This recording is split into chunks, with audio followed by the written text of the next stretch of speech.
It's a grudge match with a couple of wheels falling off. What is Chiefs and Bengals going to be? We're going to break it all down for you today on the preview. I'm Locked On Chiefs. From the land of the free and the home of the Chiefs, this is the Locked On Chiefs podcast. Welcome back, friends and neighbors. This Red Friday show is brought to you by LinkedIn. You can go there right now, and LinkedIn Jobs is going to help you find the qualified candidates that you're looking for to talk to you faster and for free. Post your job for free at linkedin.com/LockedOnNFL. Terms and conditions do apply. And if you're looking to get into the last-minute tickets right now for this game against the Bengals, try Game Time. Download the Game Time app, create an account, and use our code LockedOnNFL to get $20 off your first purchase, even if it's this game right now. Terms apply. We have a great show for you. We're a little bit excited. I certainly am about getting back at the Bengals. If you missed our crossover with the guys yesterday, a lot of fun, a couple of flubs, things that you want to see, and a lot of good information that we ran down with the guys over on Locked On Bengals. Give them a shout as well. This is Chris Clark from Chiefs Corner over here, doing the job with the thing and the stats, numbers, and cap. That's his stuff. You can find it all on KC Chiefs Corner. I'm Ryan Tracy, the founder of Rogue Analytics and Performance Consulting, as well as NFL 33, where I break down the rest of the league. If you wanted my takeaways from last week, that's up there right now, and you'll get a little bit more. And then RGR Football, where we take a 360 view of these Chiefs and break down film, et cetera, et cetera. Check that all out. Thanks for making us your first listen. Check out another Locked On show for your next one. Maybe it's the Bengals show to see the opposite side of this matchup. That's certainly smart.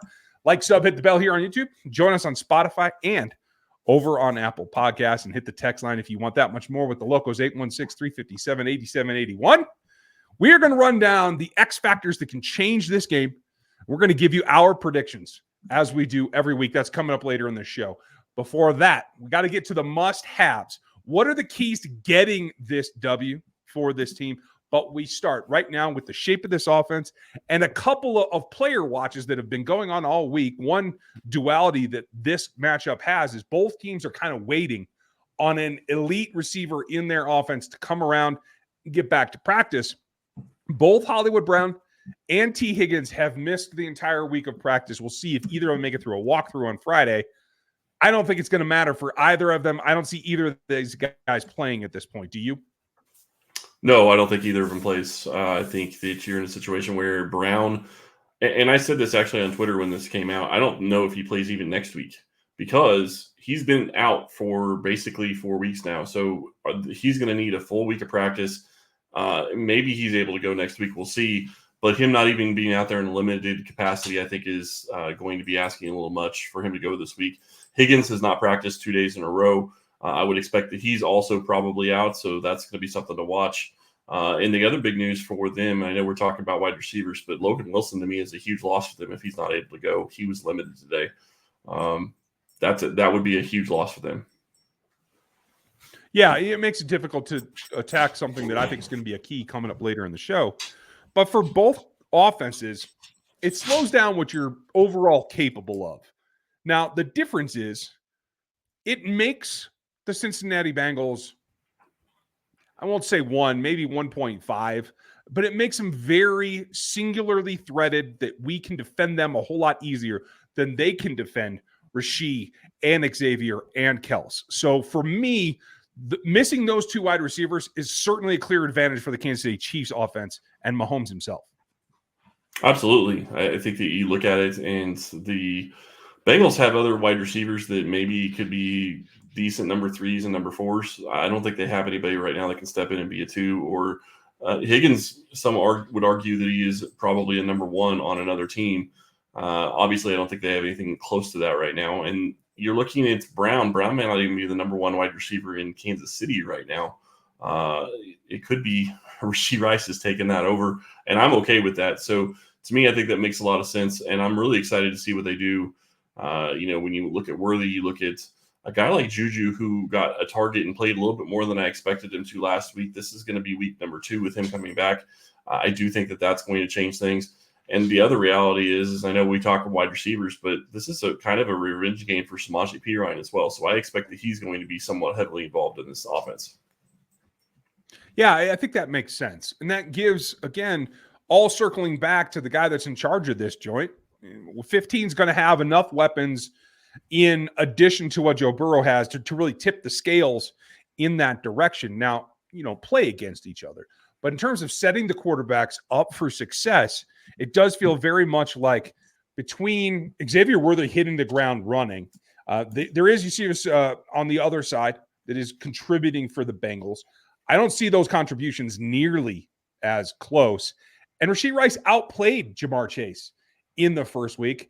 Chase, I will say this, though, should have a pretty big chip on his shoulder. He got an excellent, in my opinion, contract offer and decided to decline it because of guarantees.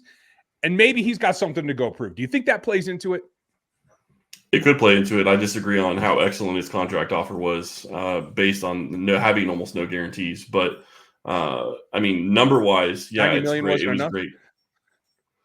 It's not guaranteed. It didn't guarantee until later in the contract. I mean, if he gets injured before then, I don't think that it guarantees. So, to me, I don't think that it really mattered as much. And if you look at other teams in the NFL, the Bengals are one of the only teams that don't give guarantees past year one, except for Joe Burrow. And Chase is trying to become the second player that they've done that to. So we'll see if it happens. I think that he has something to prove. He's not going anywhere. He'll end up being a Bengal probably for the next 5 or 6 years. But it's going to be fun to see how this matchup goes. The thing for the Kansas City that's going to benefit them is they have the ability to double a guy like Chase. And, yeah, he's still going to get some yards. I don't think he's going to go off for what he did his rookie season, but he could, even if he gets over 100 yards and a touchdown, you have to feel pretty good if that's all he gets compared to looking at the other wide receivers they have, who I think that you could single cover most of the game and feel pretty confident about. Yeah, I certainly agree with that. Though it's one thing that they have to do, there are a number of them. The must-haves to get this W, that's coming up next. When you're hiring for a small business, you want to find the quality professionals with the right fit for the right role. That's why you have to check out LinkedIn Jobs. It has the tools to help you find the right professionals for your team. I'm always looking at LinkedIn. It isn't just a job board. LinkedIn helps you find professionals you can't find anywhere else. Even those who aren't actively looking or searching for a new job might be open to the perfect role. In a given month, over 70% of LinkedIn users don't visit other leading job sites. So if you're not looking on LinkedIn, you're looking in the wrong place. On LinkedIn, 86% of small businesses get qualified candidates within 24 hours. Hire professionals like a professional on LinkedIn. It goes down the easiest way to post your job for free is on linkedin.com/LockedOnNFL. That's linkedin.com/LockedOnNFL to post your job for free. Terms and conditions do apply. You've heard us talk a lot about FanDuel, America's #1 sportsbook. Now they have a chance for you to do exactly what I do every single week. They have something a little bit different for you right now. Now through September 22nd, all FanDuel customers can bet just $5 and get a 3-week free trial of NFL Sunday Ticket on YouTube and YouTube TV. Then with a YouTube base plan account, all you got to do is watch every single regular season Sunday afternoon out of market game. No problem. All you need is a Google account and a current form of payment, and you can cancel at any time. Visit FanDuel.com to download America's #1 sportsbook. That's FanDuel.com. Hope you guys are as excited as I am. You can get that much more information on this game and all of them on the Locked On NFL show. It is now twice a day with my guy Tyler, as well as my guy Tony. If you want to, 1 in the morning, 1 in the afternoon, it is the only feed out there to grab at Locked On NFL, part of Locked On Podcast, your team every single day. This is what it comes down to, the things that they have to accomplish in order to get the win. For me, it comes down to several basic things. I'm generally going to be a grandiose kind of like, what's the concept behind it? And for me, number one is very simple. You have to go hit Joe Burrow. It can't be just pressures. It doesn't have to be sacks. Knocking him to the ground, forcing him to use his arms to get back up and test that wrist is going to be important. It comes down to contacts and hits on the quarterback for me. Yeah, you absolutely have to get pressure. You have to, like you said, you have to hit him, and I prefer even taking him to the ground and getting a sack or two, maybe 3 or 4. You absolutely have to get him off the spot in this game, and I think that that's something Kansas City can do. We're going to see how quickly they're able to get pressure on him, and if that's something that is going to work in their favor. I do agree with you. I think that's a huge deal. Obviously, in this game and in most games, the turnover battle, the turnover margin is very important. In this one, I think it's even more so. Right now, if you look at the way the Bengals played, and I don't expect that they're going to play as bad as they did against the Patriots, but if they play anywhere near like what they played against the Patriots, this game shouldn't be close. If they play even just a little bit better than they played against the Patriots, this game could be close. But that's why the turnover battle is going to matter so much in this game, because if you look at it, if Kansas City doesn't give the ball away 2 or 3 times and the Bengals play just a little bit better, they can be in this game. If otherwise, it's an issue. Agreed. Keeping that margin where you need it is going to be critical. The next thing that I think has to happen is it's got to be Trent, not just Trent. It's got to be Trent McDuffie plus. It's got to be Jalen Watson and somebody else being able to take some swipes at Ja'Marr Chase. I will not be surprised if they choose to travel, given the other receivers that are going to be in this ballgame. If they choose to travel Trent McDuffie on Ja'Marr Chase, I can live with that. He's probably going to get some catches even in that matchup. That's okay. But I think that's probably safer than trying to leave Trent on one side and take it away and allow him to have his pick against Joshua, against Jalen, against Najee, against whoever's going to be in there next. Because I do think Chase has the ability to beat press and beat physicality more than anybody else on this roster that could be facing the Chiefs. You know, it's going to be interesting to me. I've been asking whether or not they would actually travel McDuffie with Chase in this matchup. I can make an argument where it'd make a lot of sense and it would be a good thing for them to do. But then I also could look at it and say, okay, well, maybe what the play is that you travel a guy like Jalen Watson, or you always double Chase on every single play, and then you give Trent McDuffie their second wide receiver. If you do that, good luck.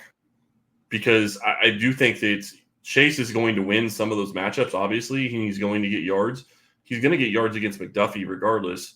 So I don't think it's that he's going to be completely taken out of the game. But even if he gets 130 yards and a touchdown, I don't see the other wide receivers on this team beating you. It's a question of whether or not you can keep their offense off the field other than Ja'Marr Chase, and a question of whether or not you can shut down their tight ends, which they struggled against the Ravens. But I don't think their tight ends are near as good as what the Ravens have either. So it's a pick your poison type situation for me. And I think that if you look at it from that perspective and you look at it and you kind of go back to what Bill Belichick used to do, where he would lock up their number 2 wide receiver and he'd double the number 1 guy, that makes a ton of sense in this matchup, especially when you don't have a number 2 that I think that you have to be scared of as much as you would a guy like Higgins. So I could see it going both ways. You know, the other thing that is going to be a huge deal to me, and we kind of talked about this, I think you brought it up specifically yesterday, is what are they going to do on the Chiefs offensive line? What are they going to do with Kingsley this week?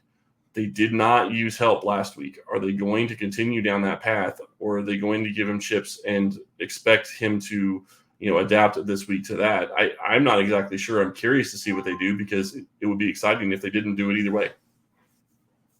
Yeah, I agree. I want to see a little bit of help early and then see what you can get to once you settle him into the game, because I do think Hendrickson has some advantages on him.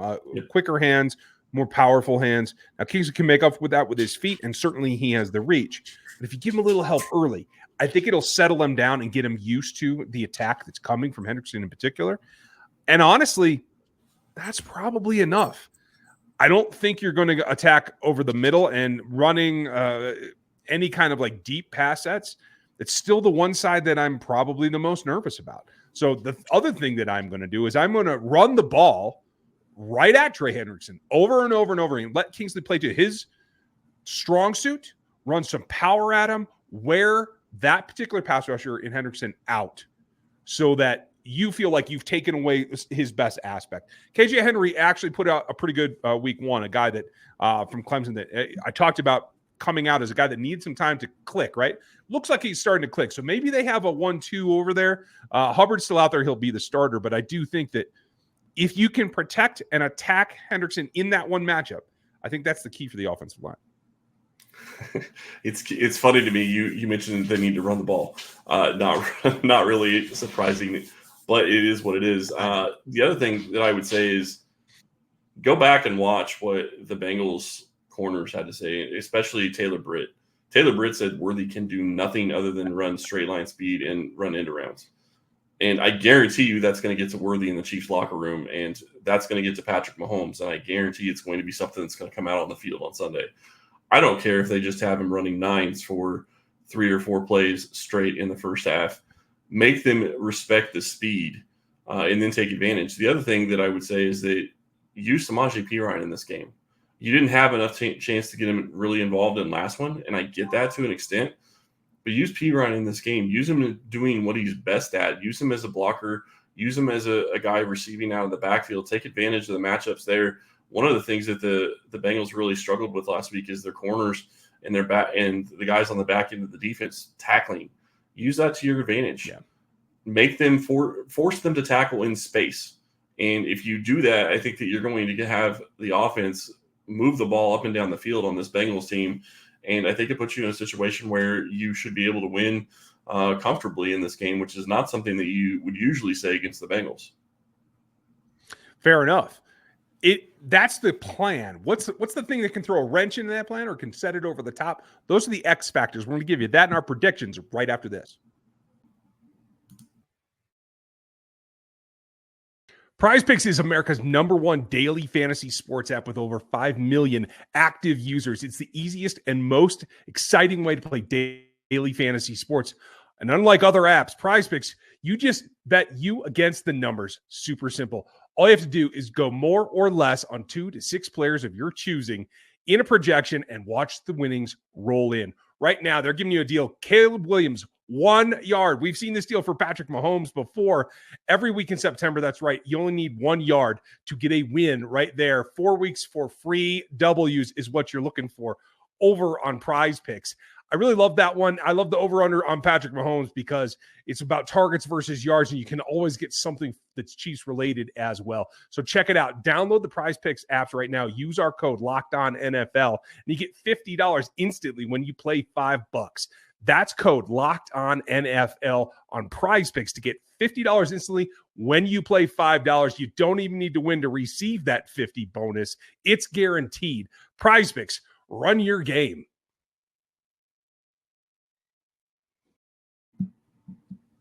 Make sure that you are liked and subbed here on YouTube and get on the Spotify and the Apple Podcast feed. Part of Locked On Podcast Network, your team every day. You can have us all that time. And we're going to give you the X factors in our predictions right now. If you are watching this live, make sure that you're putting your comments in as well. You can chat as a group. And if not, leave your comment down below on YouTube. Couple of things. You mentioned one. I think there should be a revenge factor for Xavier. Cam Taylor-Britt is a player that I liked coming out. But I said it on RGR, and I'll say it again. You cannot cash that check you just wrote with your mouth, dude. There's no way. So just take advantage of it. Run the overs, like you said. Run the deep routes. I'd like to see Wasp come back on this one, to tell you the truth, just to prove that, hey, yeah, I can cut, and we'll still complete that pass. So X factor is letting X eat. That's what I'm looking for. Well, you took away my #1 X factor. That's actually where I was going to go. No, you look at this and I think that's, a huge thing in this game is just at some point, Kansas City is going to need to show that Xavier Worthy, obviously everybody knows about the speed, but they're going to have to take advantage of the speed. It was a broken play touchdown that he caught. And I'm not trying to take anything away from him. It was a great play by him. And if you go back and watch his run, his end around, he actually wasn't moving that fast. He actually slowed down, let the blocks get in front of him, and got in the end zone just by using his vision. So that's a great sign as well, his ability to run through traffic and not just a speed deal. So in this case, you have to take advantage of that speed. I think you have to take a deep shot to him. And I don't know that you're going to do it on the first series, but it would not shock me if Andy Reid comes out trying to send a message to do that. Yeah. The other thing that I think that you're going to have to do in an X factor in this game, I think is going to be Travis Kelce. I think when you go back and you watch what they did last week, they tried to eliminate Travis Kelce, and Rashee Rice just 8 and 8 and 8. And Worthy had some plays, and some other guys made a couple of plays here and there. but they kind of took away Travis to an extent. Well, they don't have a guy that can do that near as well as a Kyle Hamilton in Baltimore. I think that this is a week that you have to get Travis involved. You have to get him some plays early on in the game, get him going, and then you can maybe sub him out for a guy like Wiley or somebody else to come in and take a couple of snaps. Because the other thing that I will say, while I think that Travis can be an X factor to some extent, because I think Rice showed that he can be the number one guy, period, last week, I think that you have to acknowledge that Travis is in his 30s and needs to probably only play 70 to 75% of the snaps at most, not 80 to 85 that he was playing. Want to have him healthy for the playoffs. Makes perfect sense to me. You'll get no argument. My last X factor is this. I don't know if it was a conspiracy or if they held him out on purpose, but going back to my first must-have, you got to go hit Joe Burrow. And the guy that I want to see on the blitz is Jaden Hicks. I feel like maybe they held him out in order to save him for this game, not give anything away, and they're going to send him. If I'm Spags, I'm sending him all day long to go attack that quarterback. He is my number one defensive X factor. That'll be intriguing to see if that happens. I think Spags did say today that there was just some packages that they had for Hicks last week, and they never came up against the Ravens, so they went with what they had. Makes a little bit of sense considering the safety group that they have. It's not like it's a short on talent safety group to begin with. For me, I think the other X factor, I already talked about Samaje Perine a little bit. I'll talk about an X factor on the defense. You need to find a way to get George Karlaftis one-on-one against either of the tackles that Cincinnati has. I don't care who it is. I don't care, what you do to do it. And maybe you're sacrificing Chris Jones to be doubled when you do it, but Karlaftis needs to get home, and he needs to be showing that motor, getting after the passer. If you can do that, then you have a chance to sprinkle in a guy like FAU at different times as well. And you have to get pressure on Joe Burrow, just like you said, but you have to be able to bring him down. And Karlaftis is going to be that guy outside of Chris Jones that can generally get that done. The other guy that I would say is somewhat of an X factor as well is Wharton. If he can have any kind of if he can have the same kind of game he had last week against the Ravens, which they were going up against a bad offensive line, if he can have the same kind of game, that changes what the Chiefs can do when it comes to getting after the passer, because you have three guys basically that can get after the passer at that point. Still don't want to put Mike Dana in that regard, but I think he's better than some people give him credit for. Yeah, that's fair. All that put together, it comes down to predicting this one. I think it's my turn to go first. So I will tell you, I think this has to be a physical game, and I do think that will come into play. I would love to say the gas will be down all day long. I think it should be, but I know Andy Reid. So at the end of the day, I do feel the Chiefs are in a position, especially at home, to build a lead, to sustain that lead. And if you couldn't put up more than 10 points against the Patriots, I don't know that you're going to do a whole lot more than that against the Chiefs. I have the Chiefs winning this 28-17. I'm pretty close. I actually was going to go. I'm going to go 27-17. I think that this is going to be something that it's going to be hard for the Bengals to get going. I think that you saw Joe Burrow last week. If he's not willing to take deep shots, and he wasn't willing to take deep shots last week, that's going to shorten the field that the Chiefs have to defend, and that absolutely plays in their favor. And the biggest key when you're taking away deep shots is it makes you continuously have to move down the field in small chunk plays. And when you do that, you're bound to make a mistake at some point. Now, I'm not going to say it's going to be a turnover, but it could be a mistake of, I just missed hitting this third down throw, and now you have to punt. That is just about as good as a turnover. And that's what really kills teams at times. You go back and watch Kansas City last week in their offense. They were explosive. They had a lot of explosive plays. They were able to move the ball up and down the field on the Ravens. I don't think that the Bengals defense is going to be better than what they saw against the Ravens. And I agree with you. I wish Andy Reid would put the pedal to the metal, because I think that this is a team that if they really wanted to, they could put up over 30 points and maybe closer to 35 or even more than that if they wanted to, because I do think this Chiefs offense is that explosive. And when you start looking at how the Bengals are going to have to defend them, are you going to double Rashee Rice and double Travis Kelce? Okay, great.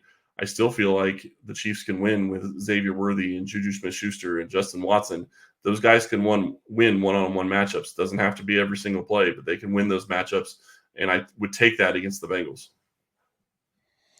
I think that's a great way to go about it. What do you guys think? Put your predictions down here in the comments on YouTube. Let us know what you're seeing right now from this standpoint. Make sure you like, sub, and hit the bell here on YouTube. We will be live post-game, as we are every week.